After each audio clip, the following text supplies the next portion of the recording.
Big Mac. Oh, you want a gross rat? Yeah. He's like, what is this? Is this still acceptable? So we had some rats that were in the bottom of the freezer we thawed out. But you know what? That works fine for crocodilians. So, Big Mac. Oh yeah, good boy. Let's get Bella.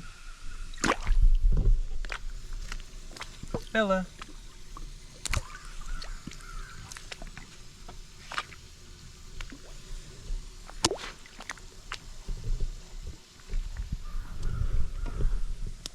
Bella's ready for another one. Bella.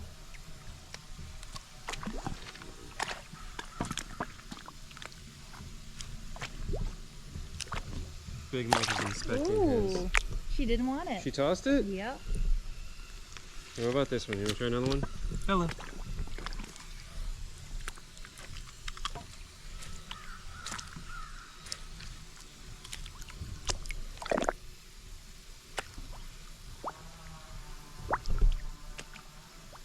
Now, gators will eat disgusting, like, week-old, decomposing carrion. So these ones, these were rats that should have been nice and great, but they were at the bottom of the freezer and they definitely thawed and refroze. Oh, she's picky. Look at her. She spit that one out too. So I guess she's a little picky. What about you? Big Mac. What do you think? Yeah, he swallowed that one down.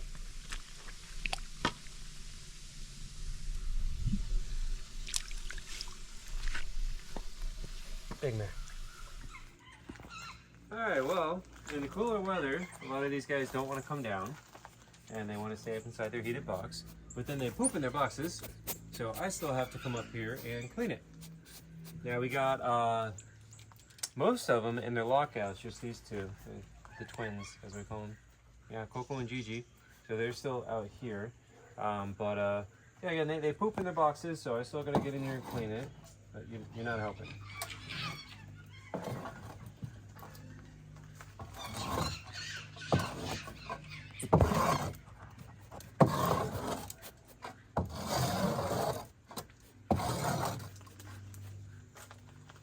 What are they growing over here? What are they growing? Pumpkins. Is that pumpkins? Yeah. Here are the Patagonian Maras. You got Timothy and Topanga. You saw Timothy is gonna pull the bull, and then he saw the romaine. He's so funny. You're a funny critter, you know.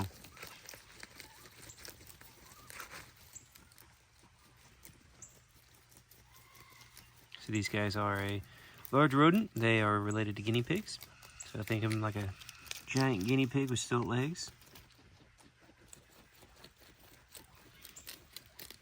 A lot of people think they're like a weird deer kangaroo thing. Nope. He's like a big old guinea pig.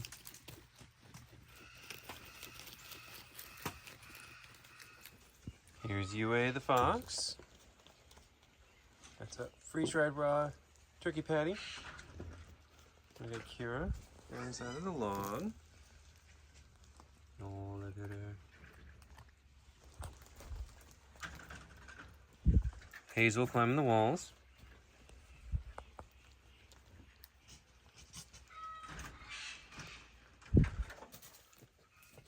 Alright, so here's Hazel.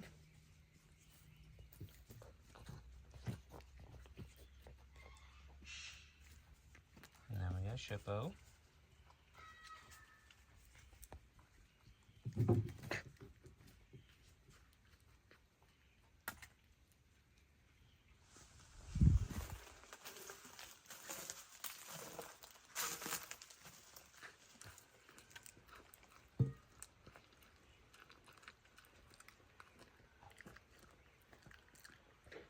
You gotta slow down, buddy.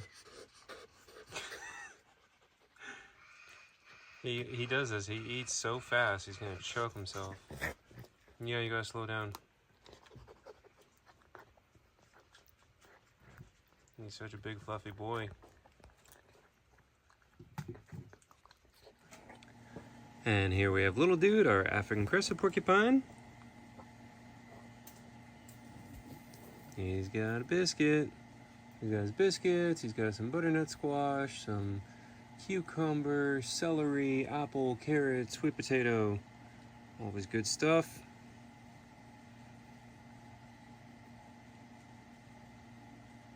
So in his habitat, he's got in the back, he's got his little water pool. So in the summer, we fill that up so you can actually like get in it. Right now, we keep it very low in the winter so he doesn't get himself too wet and then too cold. So he's got that pool back there. He's got his little cave right here. He's got this tunnel. He's got that tunnel. He really likes that one because he can lay in it and it's very cool on his belly. And then sometimes he likes this one, so he goes back and forth between the two. And then he's got his heated house right here. So these are also the lockouts. So he's got one lockout that is totally insulated and that has heating elements, and then this lockout is just open. So that one obviously is not insulated. So depending on what we're trying to do and the time of year, we can put him into his lockout if we have to come in here and clean, and that way, you know, nobody's getting stabbed in the leg or anything like that. And here are the finches. That's most of them right there. Got the zebras, the 2 different kinds of parrotfinch, double-barred owlfinch, the spice finches. We got everybody over there. And we got all the little button quail down here. And you can hear Olaf is very mad that he has not been fed first. But the finches are first in line, so I always do them first because that's just the way the layout of the sanctuary is. And that's why whenever I'm in with the finches, you can hear all the other birds are very angry. Here's Chloe chowing down. Cupid is back there. Olaf. Hey, Olaf. What you got stuck to your face? Yeah. Azula. Hi, Azula. Hi, Azula. Hello. And then Bluebird. Hi, Bluebird. Bird dog time. Oh, Poppy. Come here. Oh, look at him. Oh, Poppy. Oh, Poppy.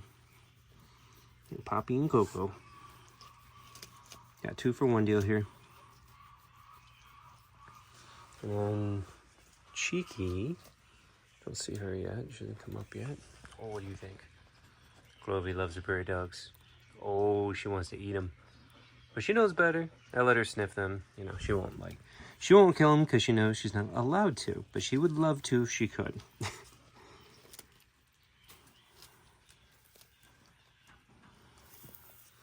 Look at him. Oh, look at him. Look at that sniffy boy. Oh, look at him. Poppy's like, bro, just pet me.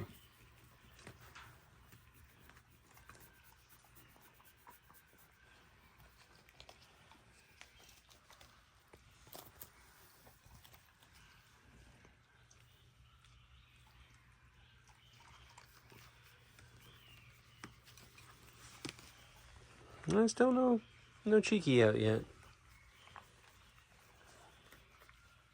Hi, Jelly Bean. Hi, buddy. You got some dragon fruit. Oh, going upside down? Yeah? What are you upside down for? You crazy bird? You crazy toucan? You come over here? Yeah, come here. There he is. Hi, Bean. So he's got like a half of a pomegranate in there for him to pick at later. Right now he's just gonna get the dragon fruit and blueberries, but he can pick right through that pomegranate. Be a happy boy. And a happy toucan. Yeah. Oh, look at that good boy. Look at that good boy. Oh, look at that good boy. Look at that good toucan.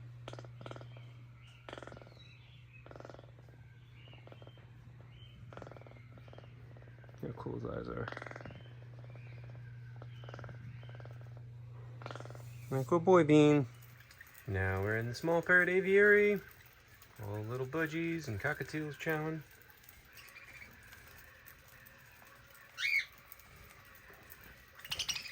A minute ago, it was just total noisy chaos in here. And I put all the food down and everybody's quiet with their mouths full.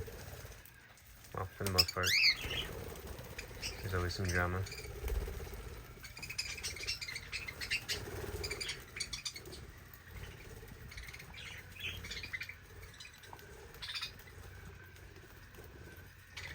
like the cockatiel bowl.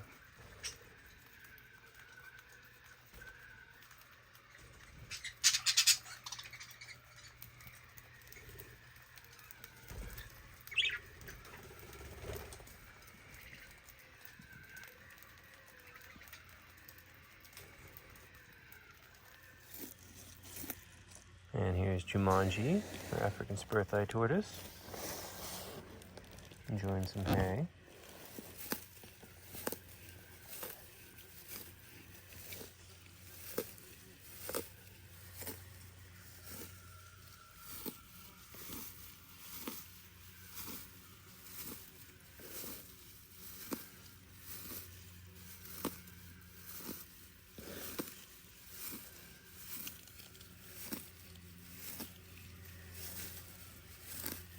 All right, guys, as usual, I'm doing a terrible job of reading thank you notes. Oh, Clovey. So we're going to read out some of them while you guys get to watch the dogs, and I'll read some of them off. So first, we have one from Jamie Jenny. Thank you. I know she's an awesome supporter. Heidi Ashby. Thank you. She's also a really awesome supporter. This one's Lisa Phillip. Thank you. This one says, we love what y'all do. You are amazing. Love from Texas. The Ellington family from Priscilla Ellington. Thank you. And then, let's see. This one is another one from Priscilla Ellington. Thank you. And let's see. We have this one is, thanks for being such amazing advocates for all of your animals. From Robert Kometcher. Sorry if I'm mispronouncing. Thank you, Robert. And and then this one is thank you for your dedication from Heidi Ashby. Thank you. And I think that was all the ones that we had at the moment. I've done a really bad job of always saying thank you for these, so thank you to everybody. If I missed you, we do really appreciate it. And those are all people who buy us things off of the Amazon wish list for the sanctuary. We definitely really appreciate it. We're following Gabby. Oh, there's baby Preckles.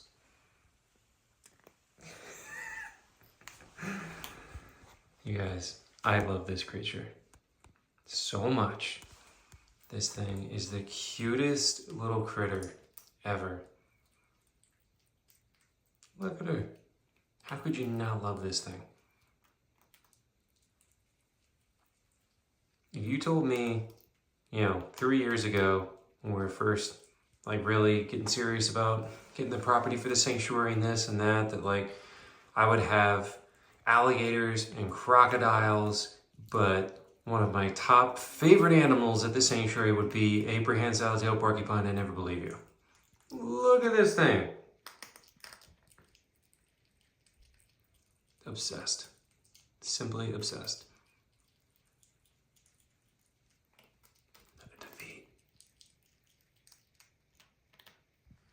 Here's our chunk skunk. Hi, Sammy.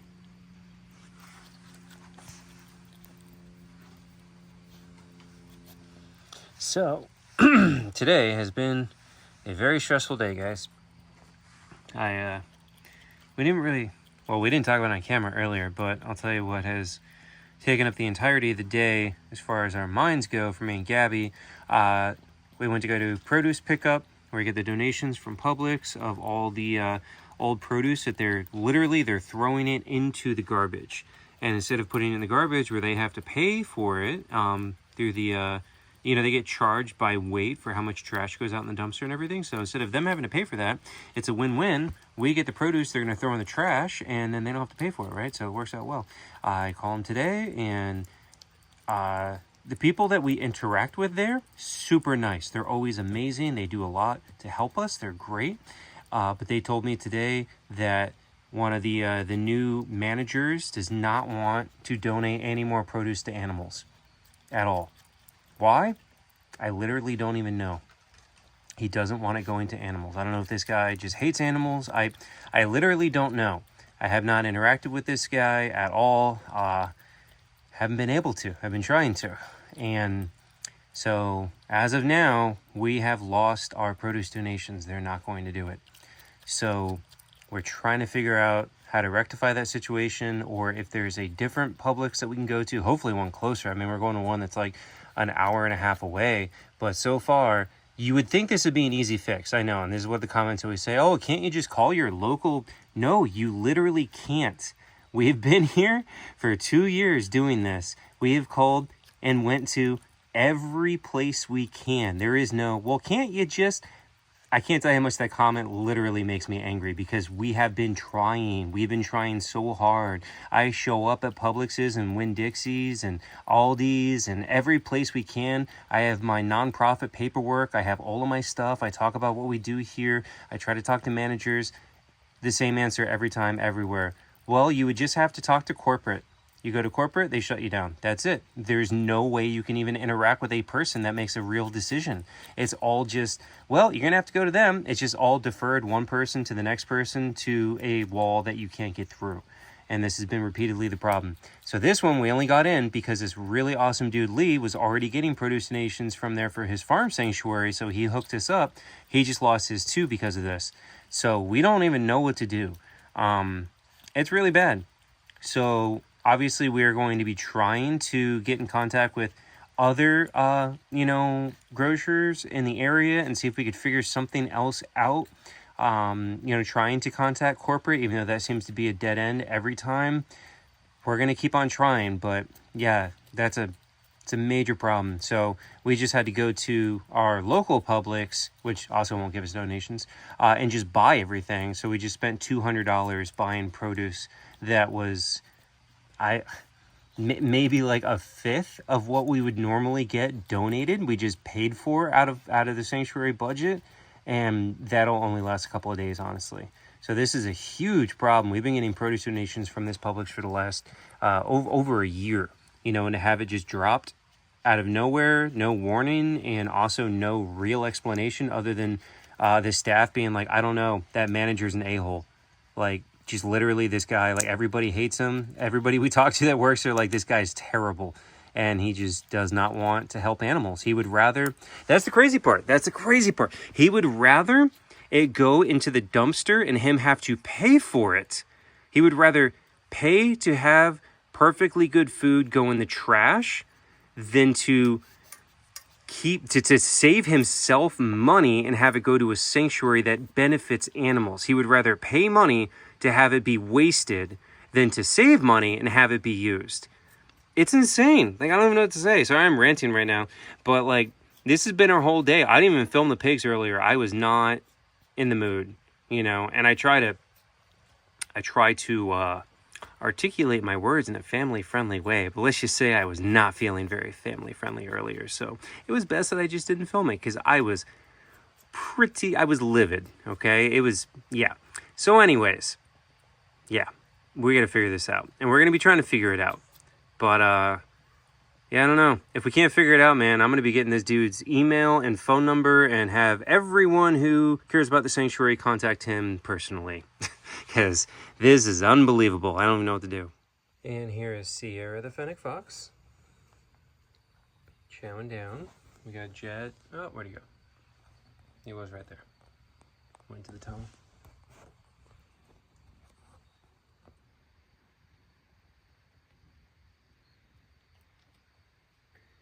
So fennec foxes are the smallest species of fox, and they have the largest ears to body size ratio.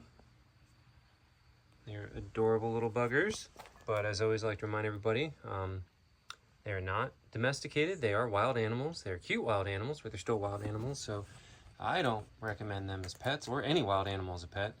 Now, some people do successfully keep them pretty well. Some people do. A lot of people don't. Both of these are former pets. So what happens is people expect it to act like a nice little puppy, and Sierra doesn't want to cuddle you, doesn't want you to touch her. She will bite you, as will Jet. At least Jet I can pet sometimes. But, people want it to be like a pet and be cute and cuddly all the time and adorable and always be their playful little friend. And that's not reality. It's a wild animal. It does what it wants, and it pees on literally everything. And, yeah, try to touch them, and they just run away, they hide, and they try to bite. Which, if you're okay with that, that's one thing. But a lot of people, that's not what they want. That's not what they expect. So both of these are former pets. Come here, Bucky. I see you. Oh, I see that little nose. You gonna come out? You gonna come out? He's moving in there. So I don't think he's a fan of the tunnel. So that goes down right there. It goes underneath. And so naturally in the wild, that's what a beaver would have is a tunnel into the lodge. So that's what I'm assuming Teddy built. I'm assuming Teddy did most of this. Not because I think Bucky's lazy, but I don't have any evidence to think he is either way. I've never seen him do anything. But with his injured leg where he was shot, that's why I imagine it's probably Teddy, you know? But either way, it also makes me think it's Teddy because I've seen Teddy use the tunnel. And Bucky just stares at me through this little tiny gap like that. Come here, Bucky. So clearly he wants to come out to me, but it's like he doesn't know what to do. Now, don't worry if you're like, oh my God, it means he's trapped. He's not trapped. He's a beaver. He can rip this whole thing apart within a couple hours. And that's what they do. They build and they destroy. And so there is no way he's trapped. As you can see right now, he's trying to figure out how to get to me. So yeah, they can figure it out. It's just whether or not he's going to.